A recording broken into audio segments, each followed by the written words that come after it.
This is Lavelle Miller here with the Wide World of Velle. I want to give you the UFC 226 preview show. Appreciate for all you guys that's going to take your time out and watch and check out this great event that is happening tomorrow night. If you're a mixed martial arts fan like myself, you are also taking part into the Ultimate Fighter, the undefeated season finale that is happening currently right now as we speak. And you also probably were checking out the UFC. I'm sorry, not the UFC, but the PFL event that happened on Thursday, where Jake Shield got waxed by his opponents. But without further ado, let's get into the fights. There are a lot of things that happened in regards to the weigh-ins this morning. Number one thing is the UFC has seen to make sure that they will now have a backup always in place just in case a main event fighter falls out. Like in the case of yesterday with the ongoing issues with Brad Tavares. Was his foot actually hurt? Was his foot not hurt? We never got actual clarification on it. But what we did end up getting was Thiago Santos weighed in just in case Brad Tavares was not going to be able to go, and he made weight, and the UFC paid for him to cut the weight just in case he had to fight. Well, in the case of Stipe Miocic versus Daniel Cormier, for whatever weird reason that they weren't going to be able to make weight, or if you guys saw, Daniel Cormier did take a terrible fall after the UFC 226 pre-fight press conference when his leg was injured. They wanted to make sure that they had another guy that was good to go to fight for the title, and so they had Alexander Volkov weigh in for heavyweights. You know, you don't cut weight anyway for the most part, so he weighed in. He's going to get paid if so, unless something happens between now and the time of the fight that takes DC or Stipe out of the fight. Alexander Volkov will be paid and thanked for his time for competing or for not cutting the weight, but showing up. And also, we'll get to this a little bit more when I bring it up. Michael Chiesa missed weight. He weighed in at 157.5 pounds.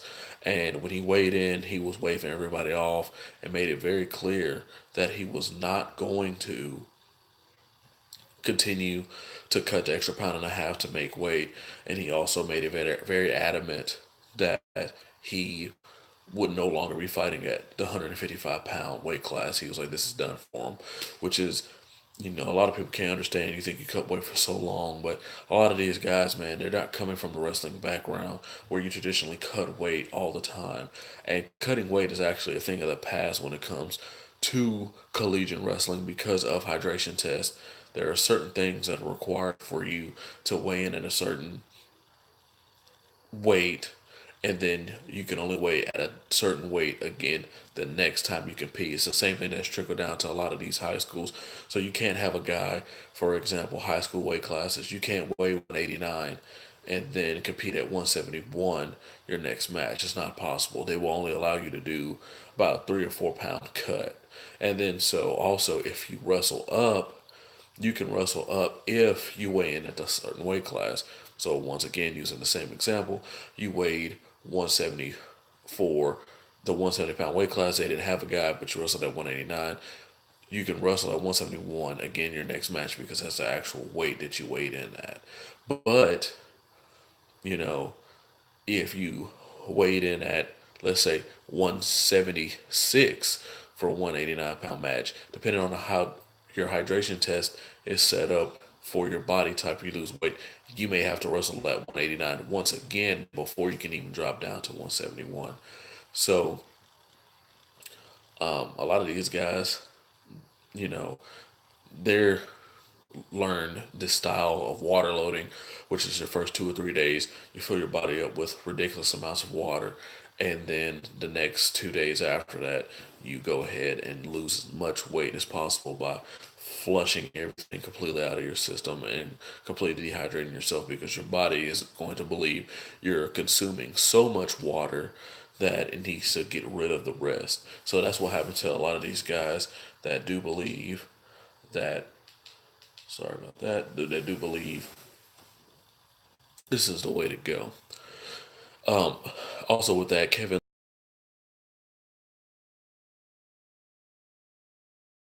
needed, well, the need for the 165 pound weight class is really needed in the UFC. That would put every weight class up to 205, the way it is scheduled, with a 10-pound weight increment. So it'd be 155, 165, 175, 185, 195, 205, and there's also the talk of the cruiserweight division to making them a 225, and then after 225, let your boy as much as you want for heavyweight. Or maybe even you still cap it at 265 because you don't want certain people in the UFC.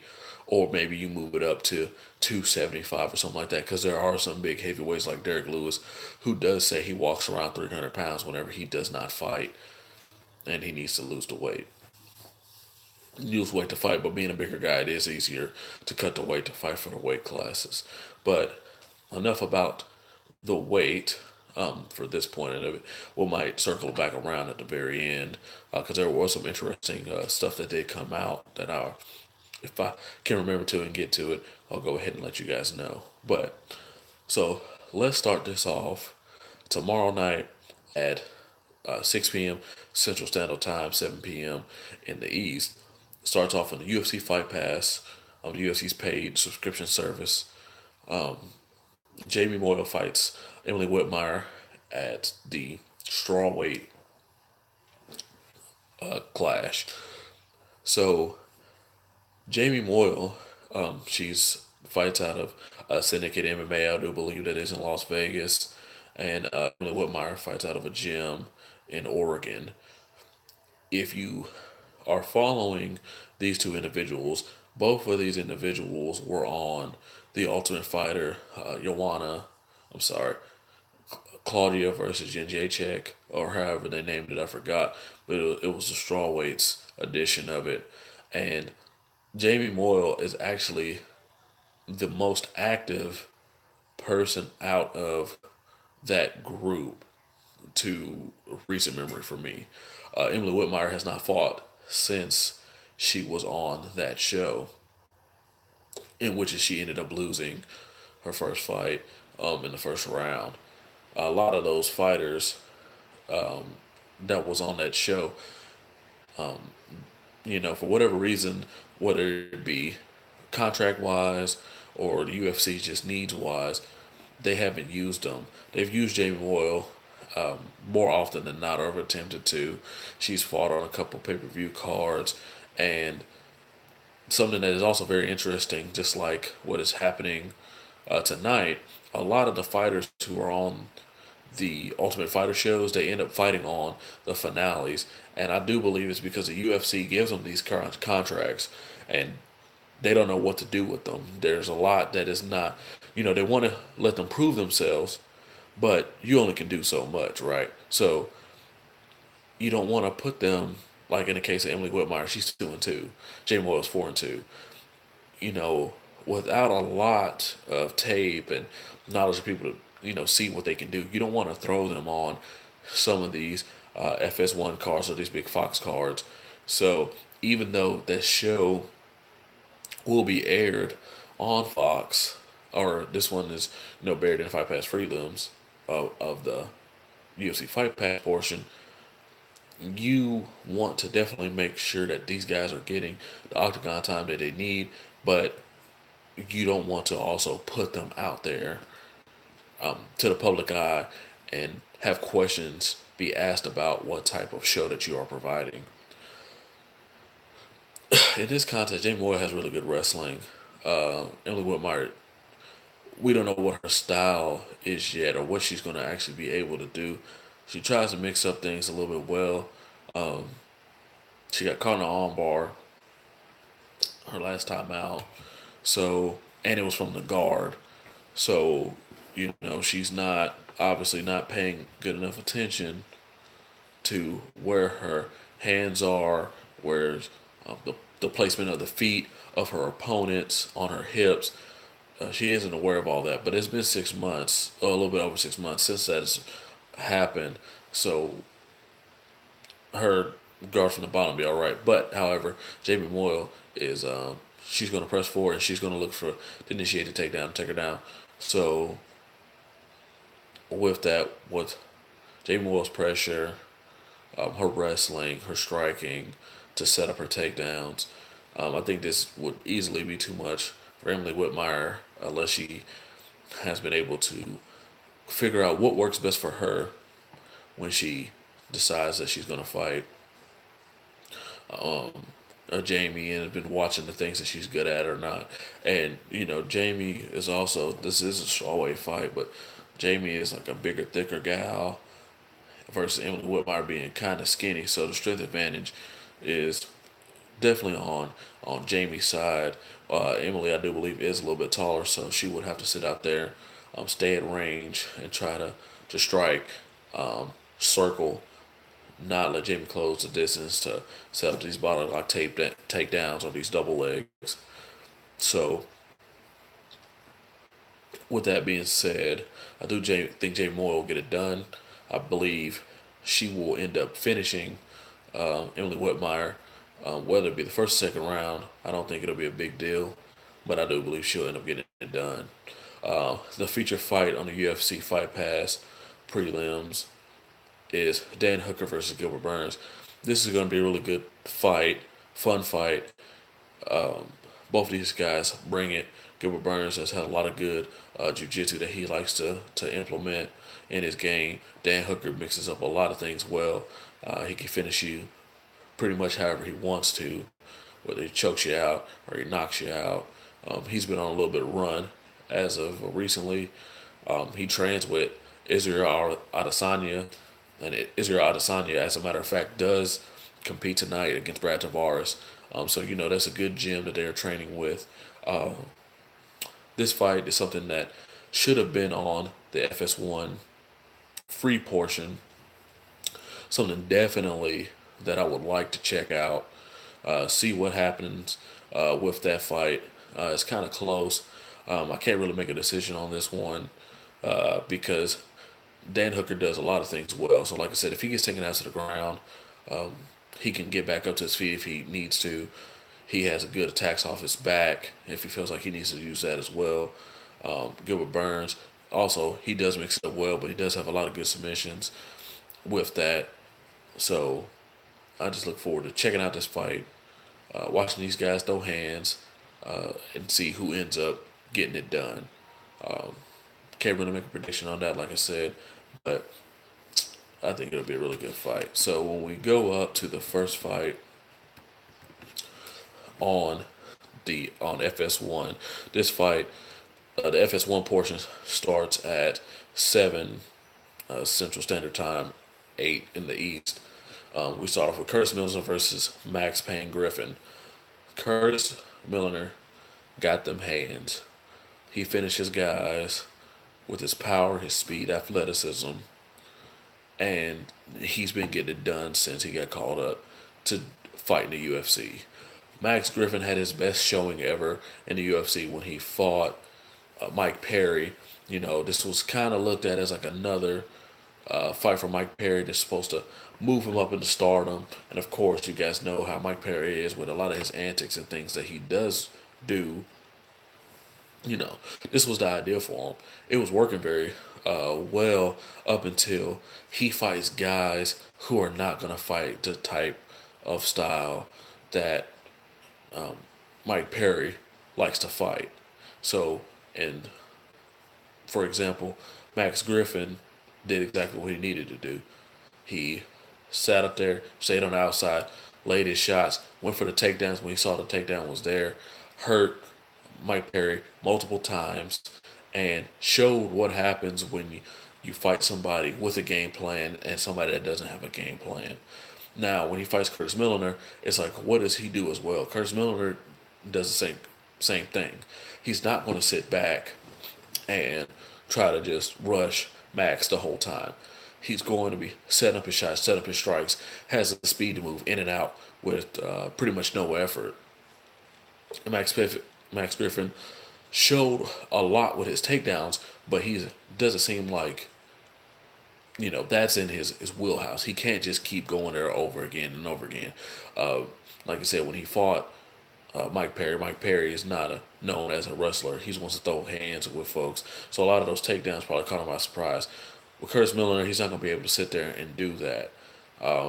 Max Griffin also has a problem when shots are thrown his way. He tends to get rocked a lot because he does kind of like to brawl, except with fighters that like to brawl with him. Curtis Milliner, in my eye, that gets this done. May not be in short order, but I think his power, his speed, he is really high upside at the 170-pound welterweight division, and I do believe that Curtis Miller gets it done by knockout. If not in the first, I'll be the second. Wouldn't be surprised if it ends up going 3 rounds. Max Griffin is very durable, very tough guy. There to play ball, throw hands, and so well, let's see what game plan he has. Come out there. What holes has he seen in Curtis Miller's young career in the UFC that he believes that he can exploit, or will he be drawn out to the dogfight? That would end up being his could end up being his downfall. Another fun fight: Lando Venata versus Dakar Close. Dakar Close, his first little bit of adversity he had when he fought Mark Diakese. Those guys were going at it. He was using his wrestling. He ended up getting a win. It was a battle of who's going to be, first time to the first professional loss. The car close ended up coming out with the win by being able to out wrestle Mark D. Casey with little to no problem. And then he's had a fight since then. Let me go ahead and put that in.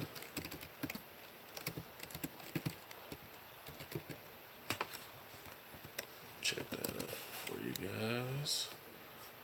David Tamer. So, yes, David Tamer was his first loss. And David Tamer is, he's a game fighter. He's going to throw hands. He's going to, you know, land his kicks at range. And there's something that Dakar couldn't do because Dakar couldn't get the takedown. When he's fighting funky Lando Venata, uh, Lando Venata came to fame with us because he fought Tony Ferguson on short notice and looked like he hurt Tony Ferguson on multiple occasions during their fight. And what ended up happening is he ended up getting caught in a he ended up getting caught in a Darce choke, which is, short notice fight, you know, being able to rock Tony Ferguson, former UFC lightweight interim champion. You know, what else can you say? And since then, Lando Venata, he's been out putting on fun fights for folks and showing that he is, a future person to sit here and be worried about. He fought to a draw his last time out against Bobby Green, and he had another tough fight with David Tamer. So these guys also have, similar opponents coming up. But Lionel Venata, I do believe with him being able to mix up a lot of his striking with his slick submissions that he does have versus the car closest wrestling, it does make it for a very, very interesting matchup of styles to see what works and doesn't work. When you have somebody like Lando Venata that is so good at submissions, he's willing to be taken down. And if Dakar Close presses the takedown, I do believe he'll end up being caught with a shot. Lando Venata almost put a highlight reel when he fought John Medesi. I believe he caught him with a wheel kick and put him out. So he does have the ability to do a lot of these tricky strikes, these tricky things that people are wanting to check out, wanting to see him do, which is going to make him a fan favorite with his style. But let's see what he does against Dakar Close. I think Dakar Close will win the wrestling battle. More seasoned in that aspect. But Lando Venata, I believe he offers a lot more than Dakar Close does in regards of the range battle in the striking and what he's able to do slickly with his submissions as well. Lando Venata is getting to the point of, let's see here. He lost to David Turner, got that draw. I think that he is going to, not necessarily say he's looking out about getting out to UFC anytime soon, but know, these are always things to be looking at. What is the UFC trying to do? Is the UFC trying to push Lando Venata up further, or they're trying to push the young newcomer Dakar Close? Wrestlers are not a big favorite when it comes to a lot of these UFC, a lot of the things that happen in the UFC, but it is very interesting to check out. But going back to the prediction, I believe Lando Venata, with his style, being able to attack off his back, if he gets taken down, being able to get back up, I think it'd be too much at this point for Dakar Close, and I do believe he'll get the win over the 3 rounds for a decision. And but he also had a problem with kind of gassing against Bobby Green. But Dakar Close does slow down as well too. It's very interesting. Let's check it all out and let's see what happens. But I believe Lando Venata will get it done. Next, we go to the bantamweight division, where we have Rafael Sansao fight Rob Font. Rob Font, game veteran fighter. Same thing with Rafael Sansao. Rafael Sansao also does have a victory over the current bantamweight champion.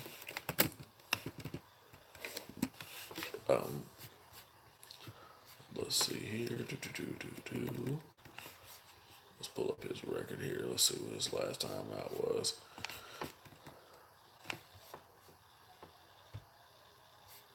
So Rafael Sunsao, last time out, knocked out Matthew Lopez within the 3rd round, which is, Rafael Sunsao style is not really fan friendly. He doesn't take a lot of risk. He does what it takes to get the win. He has a lot of decisions, which is, to me, it's no big deal. I think, you win how you feel like you think you need to win.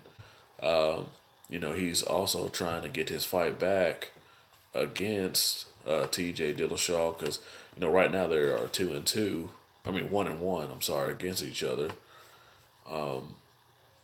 with TJ getting the most recent one. This is Rafael Sunsao's first fight of 2018.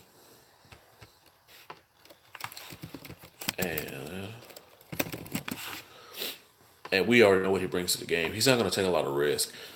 He mixes it all well together when he needs to, but a lot of times he'll like to stay out in range and strike and try to always have his opponent on their back foot, trying to figure out what they need to do well. Last time Rob Font was out, he knocked out Thomas Almeida, which is, if you watch any of Thomas Almeida's fights, this has nothing to do with going against Rob Font's power, but Thomas Almeida gets hurt all the time. But Rob Font, is like I said, man, he is a tough, durable fighter. He's looking the best he has been in a long time. It has seemed since he fought. Well, he locked Pedro Munoz caught him in submission in the 1st round. But when he fought Thomas Almeida, man, he looked like a totally different guy. And if you know, Thomas Almeida was being pushed for a while. He was 20-0 before he got knocked out by Cody Garbrandt. When he got knocked out by Cody Garbrandt, that kind of put everything on the back burner to try to focus on what he thinks he needs to do. And Thomas Almeida, like I said, he always gets hit a lot, always gets rocked a lot. But with this fight, when it comes to submissions and stuff, Rafael Sunsao is a little bit too slick. He's not going to get caught by any of the things that Rob Font's trying to do. So I believe this fight was going to end up staying at range for the majority of the fight. With that being said, Rob Font is not versed in striking as well as Rafael Sunsao is.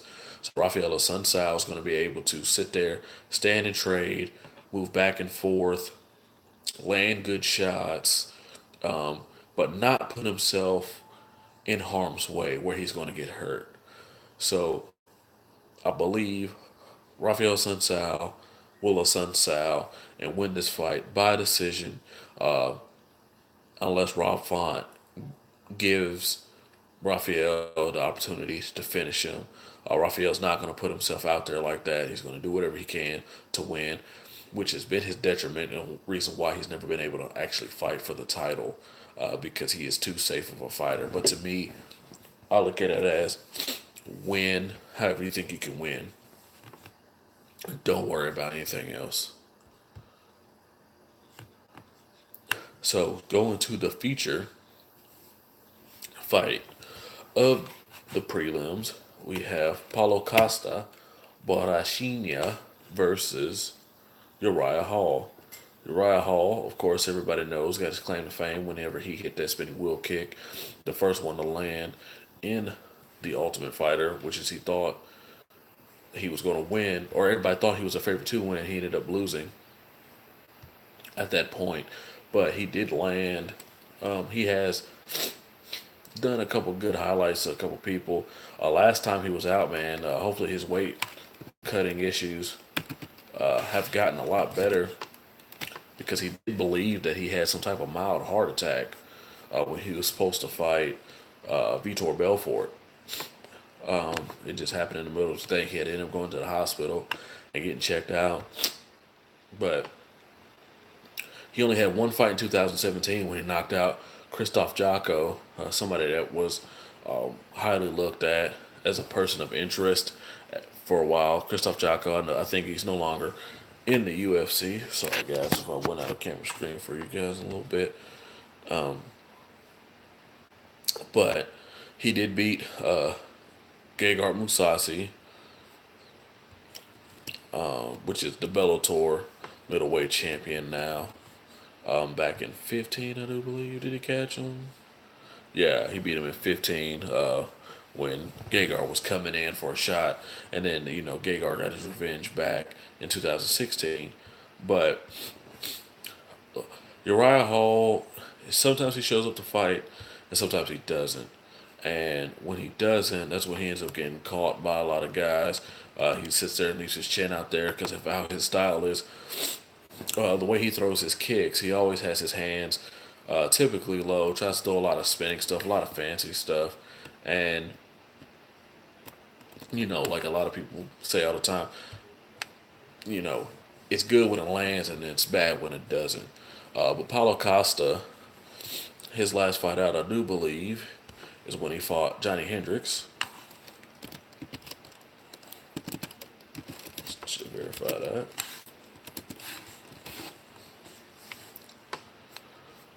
I was correct. That's when he fought Johnny Hendricks, and he put hands on Johnny Hendricks. Something ridiculous. A common opponent that they have is Alaway Bambose. Is a guy that Uriah Hall and Paulo Costa did end up fighting. Paulo Costa, man, he comes forward, he pressures, he hits hard. And with these two guys, they're not going to go for the takedown. So you're not going to have to worry about any type of wrestling being involved here. You're just going to have a lot of guys throwing hands, exchanging shots, and see who drops first. Paulo Costa has seemed so far to have the better chin out of the two guys. In the short amount of time we've ever seen Paulo Costa fight, I believe Paulo Costa will get this done by knockout within the first or second round. Uriah Hall tends to change his strategy super early in the fight game when he ends up getting shots land on him. He doesn't respond very well when a guy is pressuring forward and landing big, powerful shots. So that is the featured prelim card, feature fight on the prelims. And then after that, we will be moving towards the main event portion of the card. And so the first fight on the main event portion of the card is Gogan Saki versus Khalil Roundtree. Khalil Roundtree is another fighter who fought on The Ultimate Fighter, where in that season he was on, can't remember who his coaches were, but he was one of my favorites to win the show. I thought he could do a lot of well until I ended up seeing him go against a wrestler, and he had absolutely nothing when the guy was shooting a double leg. Certain common things you want to do. You don't want to bring your feet in. You want your feet out. Want to place pressure on the head to try to prevent them from being able to drive. Use their head to help drive you to a certain side or anything like that. He didn't do that well at all. Gogan Saki is a well renowned kickboxer. He finished his last fight. He ended up putting that guy out of the UFC. Enrique da Silva, I do believe is his name, which is he's coming back on Dana White's Tuesday Night Contender Series at the end of August, mid-August, when they're going to do the Brazil card portion of it. But neither here nor there.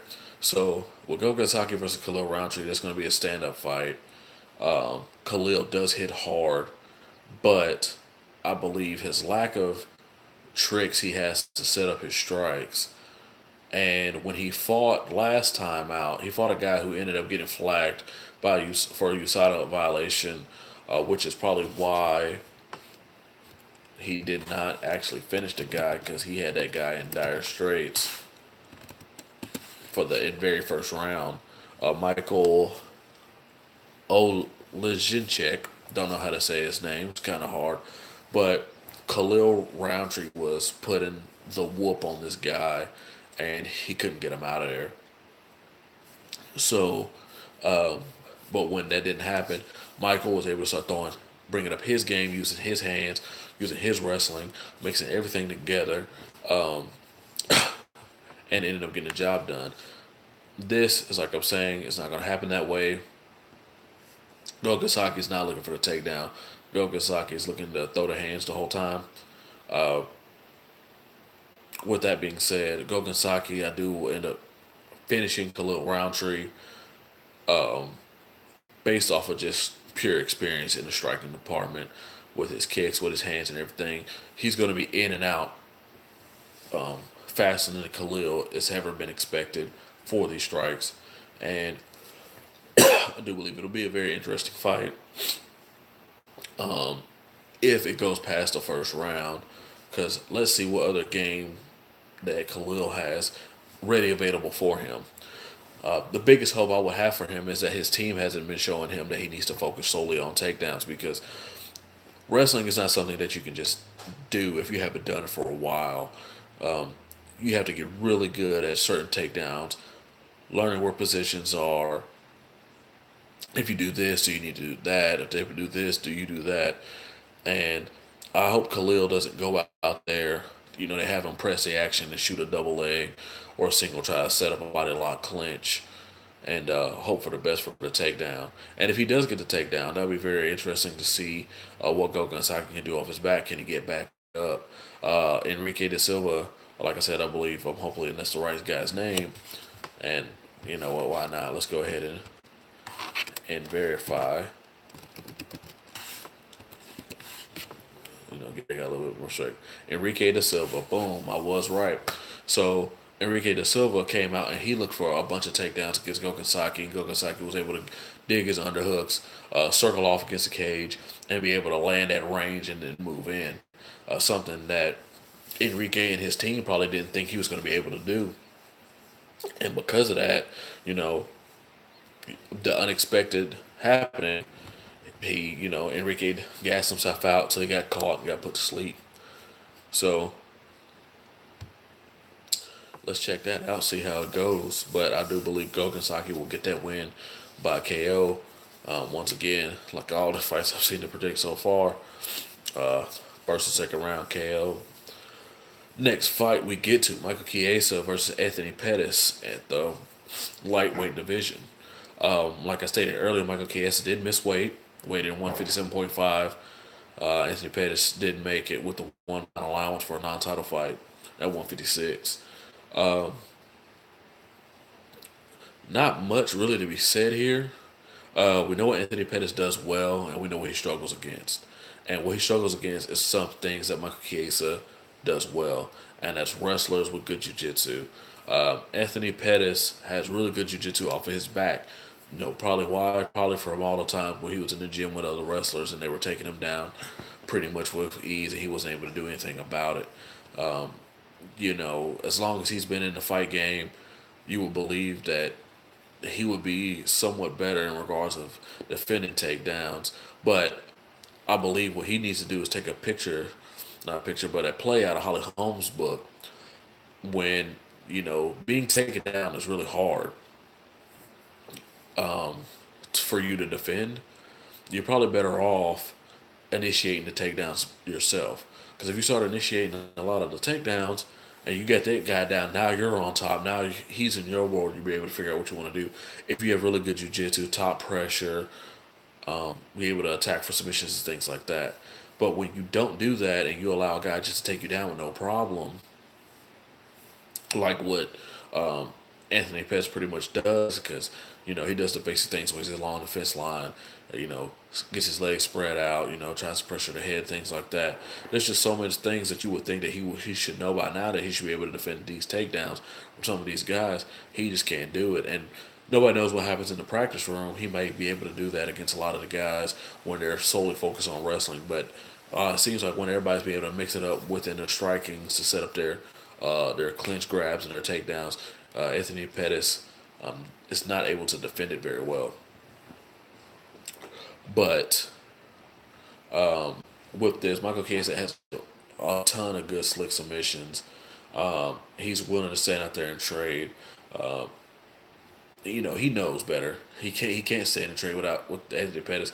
Michael Chiesa doesn't have that type of good, crisp, clean striking where he think he can sit up there and win a range battle with Anthony Pettis, somebody who is a black belt in Taekwondo, has been doing this for a very long time. He's going to have to press the action, get close, set up a takedown, and try to create some type of scramble sequence to where he's on top. He can implement his game. Michael Chiesa does leave his chin out there a lot, does tend to get hit a lot, but he's willing to take one to move in to get what he wants to get going. Question is how bad is Michael Chiesa drained from the cut to 155 and then him still not make it, and it being so bad that he decides that he's not even going to cut the extra pound and a half. And if you looked at him, he did look terrible when he stepped on the scale.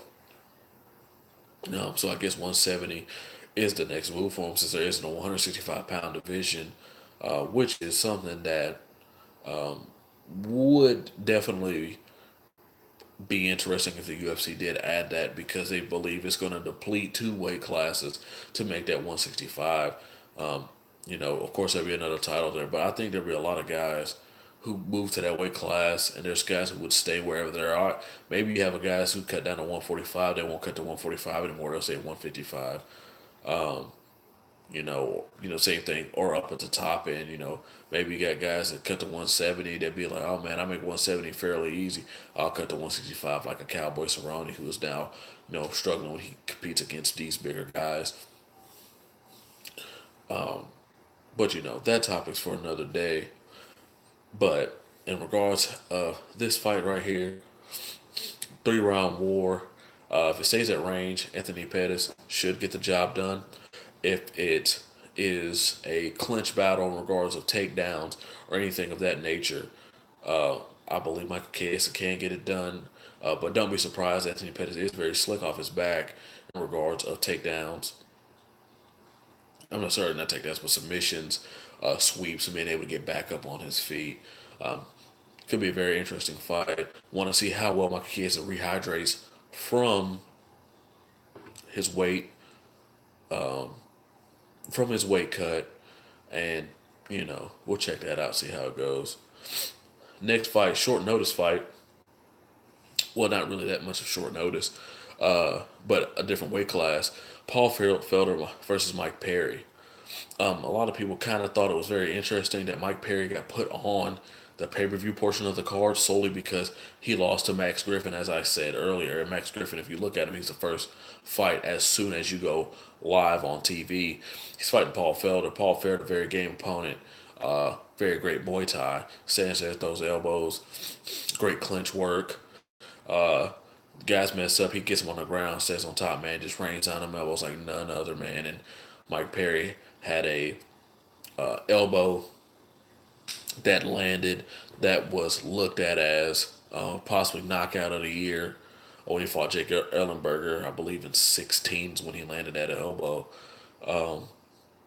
No, actually it was 17. 17 when he landed that elbow, man. Great shot that he was able to land. And this fight, as sad as it is to actually sit there and think about it, Mike Perry, he has the marketability to be very good, man, be very great. And I believe, my personal opinion, he's fell in love with his power. Being able to knock guys out, put them unconscious with his elbow or his punch or things like that. It has caused problems in the future, man, whenever he's fighting these other guys. Because when there's guys who don't want to be in a dogfight with him, and there's guys who are sitting there game planning him, knowing what he's weak at, knowing what he's strong at. These top guys are playing to his weakness. Paul Felder is a very savvy guy. He is a UFC commentator, man. He studies these guys. He reads, he watches film. He reads notes on them all the time, man. And I don't think that Mike Perry, you know, it's really focusing on other things he needs to do to be very well. He doesn't need to go out here and rush these guys. He needs to game plan these guys. He has to do, a very boring fight. He did say after losing to Max that he was going to change his style. He was going to start game planning because he got to realize a lot of these guys are not going to go out here and fight with him. They're not going to go stand and trade with them, and you can't blame them. I wouldn't do it either, man. There's no point in standing and trading with somebody when you can outsmart them. And Paul Felder is a very smart guy. He can outsmart Mike Perry, and he can also take a shot, man. And you know, this is also really good for Paul Felder. Paul Felder didn't have to cut any weight. He is a really big 155er. He's supposed to be fighting on the UFC Boise, Idaho card, I believe, next week. And he's not having to fight on that card anymore because there was a lot of big shifting changes in regards of James Vick being moved to a card and blah, blah, blah, blah. And so, Paul Felder ended up getting this opportunity. So I do believe that Paul Felder, when he game plans, and I believe he will game plan very well, I believe he'll get the job done. I don't think that Mike Perry is going to be able to game plan like he plans and go back to that style that he loves so much. You know. So with that being said, Paul Felder gets it done, probably by decision. Mike Perry, he's gonna be hard to put out there. He has been dropped. Max Griffin, which is really known for his power, dropped him a few times. With last time they were out there fighting. So I think Paul Felder will get the job done with a short notice. When we go up to the big boys now here, a fight that people definitely have been waiting for, wanting to check out for a very long time here. They've been talking trash to each other for years, it seems like. Actually, probably was years. And that is Francis Ngannou versus Derek Lewis. Two of the hardest hitters in the heavyweight division. Francis Ngannou, off of his loss to Stipe Miocic, where Stipe was able to survive the first round, having a lot of the punches Francis was throwing at him as glancing shots, and then being able to set up the takedown, take Francis down pretty much after midway through the first round, through the rest of the fight with no problem, just controlling him. Francis had no answers, ended up losing that fight versus Derek Lewis. Derek Lewis last time out. Let's see here. I think it's Marcin Tabora. Yep, fought Marcin Tabora in February, ended up getting a knockout within the third round. Marcin Tabora completely changed his style of fighting after Derek Lewis was able to land a couple good shots on him. Once he started feeling Derek Lewis's power, he started to change what he was doing, tried to circle away from him a whole lot more, tried to set up the body lock clinches for the takedowns. And Derek Lewis has actually been on record for saying this himself. He was like, a lot of these guys, when they try to wrestle me, he said they end up losing. The guys who have a better chance fighting me are the ones who want to stand in front of me and trade shots. Because when he did fight Travis Brown did the same thing. He ended up hurting Derek Lewis a couple times with a couple good body kicks and things like that. But he ended up losing anyway. But that's just an example of guys fighting how his style of fight was. Also, with this fight, these guys are going to stand and trade. Period. That's what they're going to do. They're not doing anything else extra. They're not going to probably be any takedowns. If Francis goes for a takedown, it'll shock me. Derek Lewis goes for a takedown, it'll shock me. But Derek Lewis has heavy ground and pound once he's on top.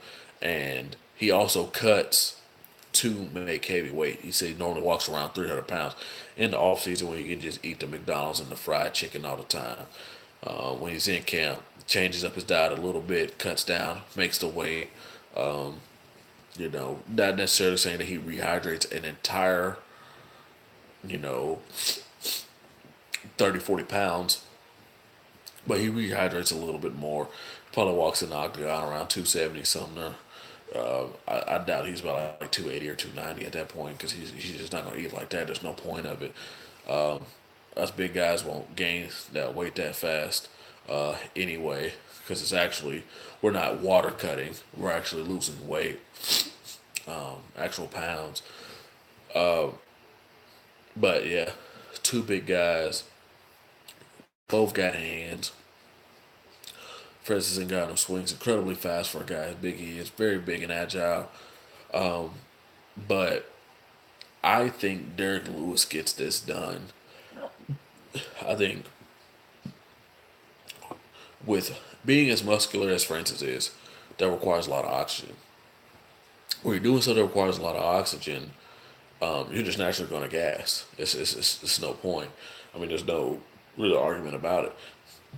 And I don't think that he can pull back punches like he needs to. Everything he throws doesn't need to be with ill intent, but that's his style, and that's because he was gifted with these fast switch muscle fibers and this strength. And I believe if it goes to the second round, Derek Lewis will end up start taking over. Derek Lewis said he doesn't want this to go past the first. He thinks the fans will be disappointed. If it does go past the first, he thinks that either one of them should be able to knock each other out fairly simple, fairly quick. But if this does go past the first, I favor Derek Lewis to win. I favor Derek Lewis to win even if it is in the first round because I think that Derek Lewis is a little bit savvy. The only problem that I think Derek Lewis has a problem with that Francis can catch him is when Derek isn't necessarily even tired. He typically does this with his hands and he walks forward. Like he'll be up here for a little bit, and then within 2 or 3 minutes within the first round, boom, he's like this, and he's walking forward like that the entire time. And if Francis slips something over top real fast, it could be the end of the night for Derek Lewis. But great fight, looking forward to see it. Two heavyweight guys, title implications on the line. It is kind of interesting too because they did have Alexander Volkov weigh in as a replacement for the Stipe Miocic Daniel Cormier fight, the main event that we're about to start talking about. So, what does this actually mean for the fighters? Does Francis get to fight for Stipe immediately if he wins? Does Derek Lewis have to take another fight against Alexander Volkov? If he wins? Do both these guys have to fight Alexander Volkov if he wins? What happens with this fight when you have a guy actually set up to fight the champions? He wasn't set up just in case how it was set up or explained rather that if DC for say was unable to compete, that Francis moves up to fight Stipe again, or if Stipe was injured or Cormier was injured, Derek Lewis stepped up and he fought him. Alexander Volkov's whole purpose was to fight in the main event if Stipe or DC was not able to compete. So let's see what happens there. If I was Alexander Volkov, I'd be knocking on the door saying I deserve a title shot because you guys wanted me to step in for the title shot just in case something happened. Because you wouldn't really necessarily have to worry about blowing up a co-main. You can just move one of those guys up to the main slot and then you still have a co-main. But it's definitely worth checking out and seeing. So, without further ado, Stipe Miocic versus Daniel Cormier for the UFC heavyweight title. Daniel Cormier getting the chance to be one of the few, well, actually, the only champ, the second ever champ, and one of the another few men who have been able to hold multiple titles in two different weight classes. Steve Miocic does a lot of it well. Boxes well, great wrestling, great cardio, sticks to a game plan. That's pretty much where he's at his best. Daniel Cormier, you know, we already know what he brings. He's a great wrestler, great pressure fighter. He's going to be in Stipe's face from the time they say go, and he doesn't know how to take a step backwards. With this fight, pass the victory, I believe for Stipe to win. Stipe to win, he does have the height and reach advantage against Daniel Cormier, which Daniel Cormier is used to that because of how his frame is. He's always fight guys who are longer and taller than him. But what I believe what Stipe would need to do is take a lot of the tendencies and watch what John Jones has done well against Daniel Cormier both times. He is a Division 1 wrestler. If you see the ability to set up a takedown, go for your own takedown against Cormier. See how he likes it while he's on his back. When you are out at range, pop the jab, throw little teeps to his body, to his stomach. Common sense wise will tell you DC is softer in the stomach now than what he was when he was cutting weight. Just for sole purposes, he has all that extra, that cushion there, all that extra padding there. See how that works for him. It's very interesting to see what he would do in regards of his game plan. Can he bait Daniel Cormier into that left high kick that John Jones was able to land? When we saw when DC fought Volkan Osterbeer, he was still being baited to do the exact same thing to defend a body kick and then get caught with the head kick up top. So what does he do? Does he stay at range? Does he try to mix up his wrestling? Does he throw a lot of power shots? Does he think he could put DC asleep with one shot? That's worth saying, and also worth noting, he did come in lighter than Cormier for this fight. So, does he believe that his cardio is better than Cormier's? That's something else interesting to see. On the side of Daniel Cormier, let's look at it like this. Daniel Cormier, like I said, great pressure fighter, great wrestling. He mixes it all up, all in well. If you see a lot of times when he sits there and throws these kicks, like, because he does throw head kicks. Now, his head kicks, a lot of times they hit guys in the shoulder, flexibility issues wise or just height wise. That's where he kicks, because he just wants to apply pressure to you all the time until you end up breaking. He's broken many a men with the exact same style. And he's also ragdolled many a men who fight at heavyweight. And so just because, a lot of guys are discrediting Daniel Cormier's wrestling because he is not competing against some of these other quote unquote run of the mill guys at heavyweight. Daniel Cormier is undefeated at heavyweight, 13-0, I do believe, at heavyweight. Won Strikeforce Grand Prix as an alternate. There's tons of highlights you can go watch of him when he was throwing Dan Henderson, Olympic silver medalist, in the air at Greco-Roman. Just throwing him like he was a ragdoll. Throwing Josh Barnett in the air like he's a ragdoll. He's doing this to grown men. And also, his top game is incredible. When Daniel Cormier is on top of you, he will figure out what he needs to do to get you out of there. Is he going to sit there and set up the crucifix position like he did against Volkan Ozdemir and just pretty much punch you in the face to the ref decides he has nothing to do but to stop the fight? Can he get you to give up your back like he did when he fought Anthony Rumble Johnson twice, unlocking that rear naked choke and getting the job done. If you guys have never been caught in rear naked choke with somebody with short arms, it sucks pretty bad because when they get their arm around your neck and then you try to reach behind your head, there's pretty much nothing there because they got all their arms are all short and compact versus a taller guy. You can try to reach, grab on the forearm, slide it down, grab everything, man. When your hands near your elbow, man, this is pretty much over with. I also believe this wholeheartedly. Daniel Cormier has a lot more ways to win, and the reason why I say that is he hasn't knocked anybody out cold in light heavyweight when he was sitting there fighting. You can see that he's hurt a couple people, rocked a couple people like that. Or, but Stipe has never won by submission. The only time he won by submission was a guy who tapped due to leg kicks. And when I watched him fight Francis Ngannou, what a big revelation to me was watching that fight was I said, man, dude, he's taking him down. He's doing the right thing in regards to wrestling rides, head pressure, pressure on his hips. So Francis can't really get it. Francis is tired and stuff. I was like, man, where is CPA doing to go to spin for armbar? Because at the time, you guys sit there and think about it too. He doesn't really want to make a mistake and have Francis on top of him. Now he's trying to fight off his back, which is another thing people have to think about. You know, did he not go for these takedowns because he didn't want to be on his back because he didn't think how well he was going to get up? Or did he just know that he didn't have anything to be able to offer it while he was on his back?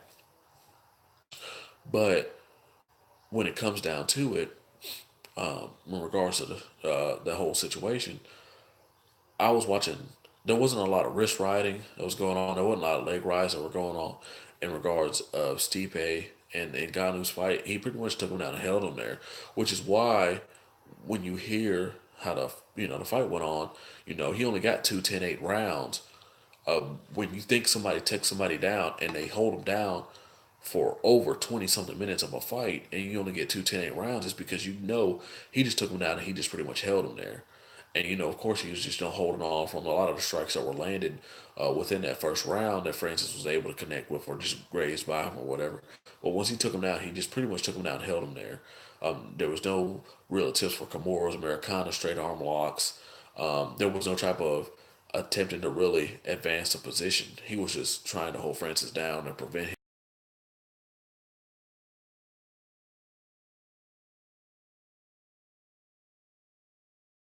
A lot of holes in Stipe's jiu-jitsu because of the fact that he didn't really try for anything.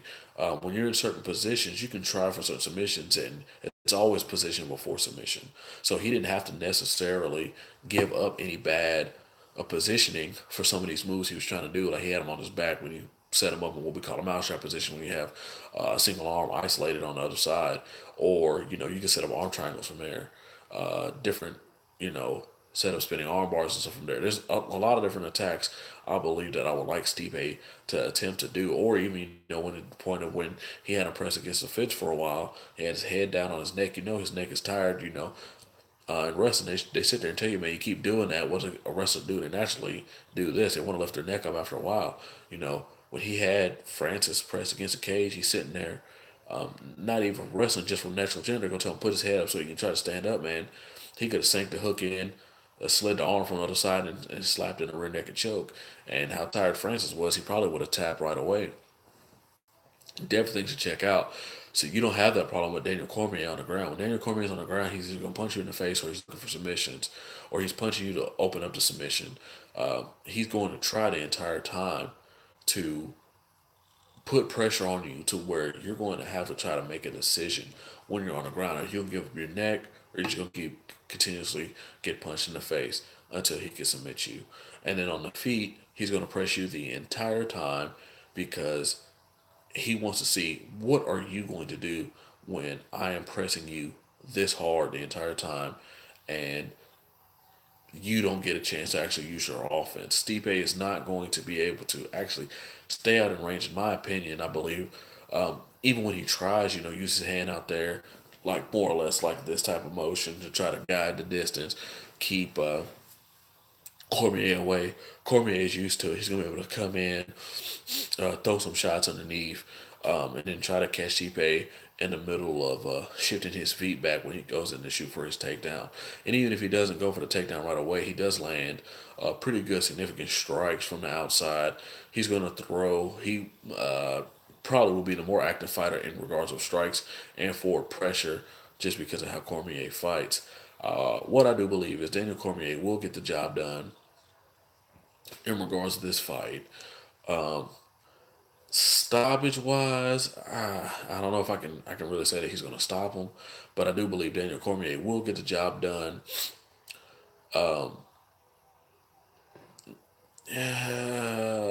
Let's just throw it out there. Let's just say fourth round TKO, something like that. Cormier gets him on the ground, and Mark Garter is supposed to be the referee for this fight, and Mark Garter sees enough and gets the job done.